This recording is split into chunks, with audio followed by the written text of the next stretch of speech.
I'm very specific of what my calendar looks like, what the Sure. tasks are I'm going to work on every day.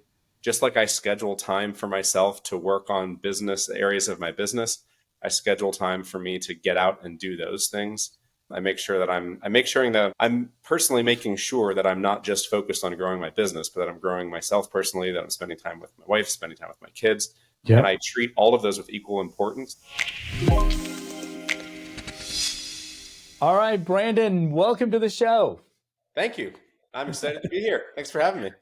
Absolutely. We got a lot to chat about, and I've been looking forward to this episode for some time. Number one, Brandon, do you mind just giving me like a quick background of your kind of like that medical background, the things that you've been doing for I don't know how many years now? Yeah, absolutely. So my name is Brandon Hensinger. I've worked for the past, I don't know now, 19 years in the healthcare space, which is crazy. This doesn't seem like it's been that long. But I got involved in the healthcare space back in 2004. Helped, was part of a team that helped start a lab in North Carolina. There's five of us to go compete with LabCorp. And fast forward Wow. to 2013, that company got sold for a pretty significant amount of money to Quest Diagnostics. And Good. after that time period, I worked as a consultant in the US and outside of the US, primarily in Latin America, helping genetic labs and clinics expand internationally into the US and out of the US. And over the past several years, what I saw as digital marketing and social media grew and grew and grew in popularity and in utility, the main thing I was doing for all of these companies and all these clinics was building digital marketing strategies. And I was like, why don't I just make that what I do? Yeah. And so here we Tell are. me about That's it. it. I just got off a call with another partner, and we were talking about the same thing that people are waking up and they're saying, oh, digital marketing is the next thing. And it's the next thing. So I need to go and start an agency. I'm like, this has been blowing up for a long time. I don't know where you've been hiding. But they're just like, oh, I need to go start a business because digital marketing is the next wave. But let me ask you some questions. And I know you've been at this for some time and we've been working together on different Yeah. areas of the business. Tell me some obvious mistakes that you might have been making that for somebody who's looking to get started like you, I'm already doing this, might as well be a business. What were some obvious things that looking back, you feel like they were obvious, but at the time they weren't so obvious? Yeah. No, that's a great question. I think the biggest mistake I've made, and I actually think that I've learned this in several different ways over the past 20 years, but I think especially when it comes to being an agency, but really in any business setting, offering too many options and offering too many products at the start of your business Wow. you're going to be doomed. Because if you can't focus on making one thing really good and making sure that it's actually meeting your customers' needs, and you put together a menu of 100 services before you Yeah. even sell one, you'll lose so much focus, and you'll never actually know what really is going to win. And that's the biggest mistake I made when I made the shift completely to a digital marketing agency, is trying to offer everything under the sun except instead of just honing in on one thing. That's probably the biggest lesson that I've learned for sure. Yeah, I appreciate that. And I think even if you were to offer it, I think you can bring it down to three. Oh, Try and, pick one thing. I just yeah, instead of trying creating every possible menu of every yeah, possible combination of services, like focus on your yeah, core competencies. Like for example, if you're going to do SEO, ads, social media, and that's right. what you offer, you don't need to then go out and create every variety of what you could offer with social media before you even get one customer. Like I slow love down that. and focus I on one agree. thing. Make something work before you do it. Any other very important learnings, Brandon, that you can share? Yeah, I think that the most important thing is sales. Like going out and calling on customers and making sales or prospecting, I should say. Because I've seen this happen in so many times, and especially even now with like clinics and groups that we work with, where the focus of their team is building this like beautiful automated system and making all the bells and whistles look great. And then they spend months developing something, but then they realize, wait, we haven't even talked to a single customer about this. And then they run out of money before they can even launch anything.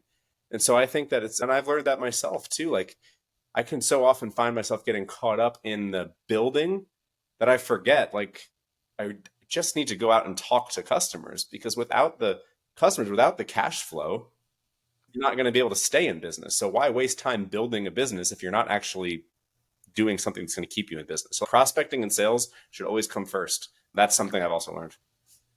That's awesome. And I know you said you're looking to even bring on a salesperson. You probably already did. Yeah, two now. Yeah, Once you realize this is the missing piece, you just went and started hiring people. exactly. And so, how are you doing in this new business? Maybe that's a good question to ask. It's been awesome. I started out, when I started the agency a few years ago and then connected with you guys, it was really awesome in working with ClickX and really understanding a lot of what it took to build an agency rather than just having it. Because I was like providing digital marketing services, consult services, but never actually made that what I was like the core offering of my business. And so then when I started learning from you guys, that really made a huge difference in understanding how everything could be structured. And over the past, it's kind of like this natural progression of how the company developed. Like I started out, actually, my example was real. I started out offering like SEO ads, social media, and trying to go out and market that to clinics. And what I really quickly learned was that what these clinics needed wasn't necessarily just more SEO or ads or social media. What I saw was needed is a way to get a service that would allow them to automate their communication. What are they going to do once they get all those leads? What are they going to get once they do all of this work? And so we actually started working with them to build like automated systems and had that be what our core offering was. And what happened was once we started helping these clinics build these automated systems, then they're like, now we need to feed it with more leads. And then we started getting more of the SEO and the ads and the social media work. That's awesome. So we went from like having a couple clients on the ads and social media work to then switching what we were offering on the front end, which is really like a low ticket item. And that attracted them to work with us on the higher ticket items. And so now we made as Cima Growth Solutions, we generated our first revenue in like recurring revenue. Our first was in like July of 2022. So less than a year ago. And now we're pushing 30,000 a month. There you go. Pretty exciting. Yeah, no, absolutely. And I love it. And I've been seeing this rocket ship take off, and I'm excited to have you share this with us. One of the things that's really interesting about you, and that's because, I know you, I think somewhat on a personal level, is that you're always out and about rock climbing or whatever today, and then tomorrow you're hiking, and then the day after tell me, how does being out and doing that kind of helps you reconnect with the day-to-day, the hustle and bustle of the business? Because you're someone who I've been able to see doing both and thrive in both. I really love that about you. And I could speak to this because I know a lot of folks are just stuck behind the computer, can't go out. You know what I mean? So share a little bit about your secret there. Yeah, man.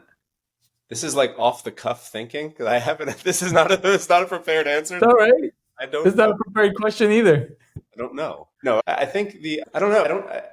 I've had that balance in my life for a long time where I need to get out and do things that I enjoy, or else I don't think, or else I don't think clearly. I actually find, for me personally, and maybe I'll develop an answer will come out of this. Like for me personally, I love like getting out and doing stuff outdoors and rock climbing and ice climbing and all these crazy adventures because it allows me to completely focus in the moment and in the present.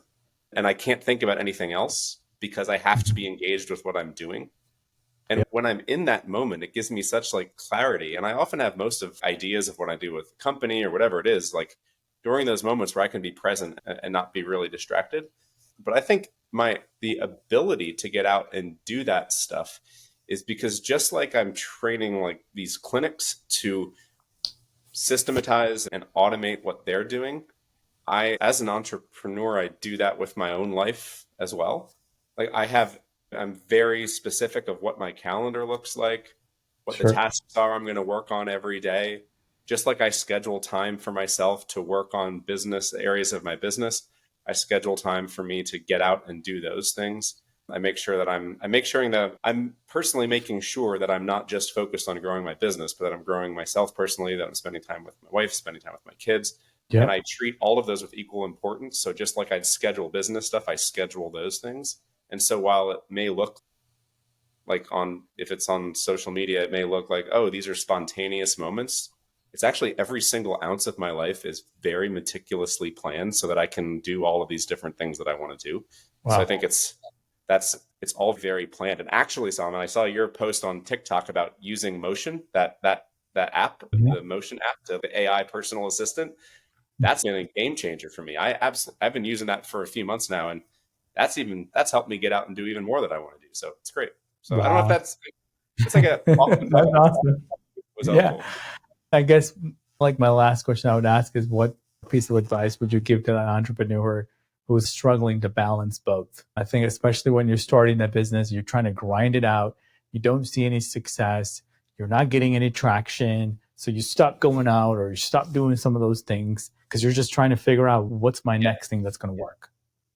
yeah. I would say that I think the number one reason that a lot of entrepreneurs, or even if it's not, even if you're listening to this, you're an aspiring entrepreneur, or whatever it is. I think this advice could help anybody, but the specifically for entrepreneurs, I think the biggest mistake people make is trying to act like your company is a big company before it is.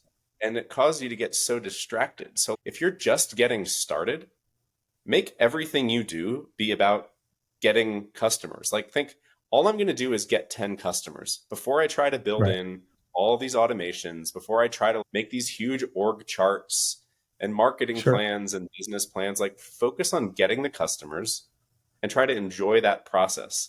And then you'll have enough cash flow coming in to like maybe hire somebody and delegate some of those tasks.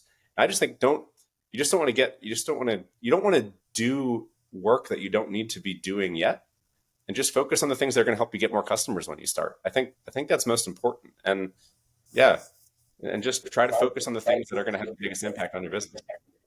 Absolutely. My last question would be, are there any podcasts or any books or anything that you're really geeking out about lately that you'd like to share with us? Um, Anything, doesn't matter. Could be Chat GPT for all I care. I don't care. yeah, I have been fascinated with the AI stuff. Most of the podcasts and books I read are like health and like integrative medicine Sure. books and things like that. That's most of the podcasts and stuff I listen to because I spend all day Yep. in the marketing space, and then I tune out and do other things. A non-marketing related podcast. I really love Ben Greenfield's stuff. He's really great, just like from Mm-hmm. a health perspective. But then ChatGPT has been awesome. I've learned how to make it write Python code and format CSV spreadsheets to upload for social media, and I can create like 500 social media posts in 30 minutes. Wow. It's freaking crazy. That's fun. Yeah, You're going to have to do a screen share on that as yeah, a part B of this. yeah. It's Um, crazy.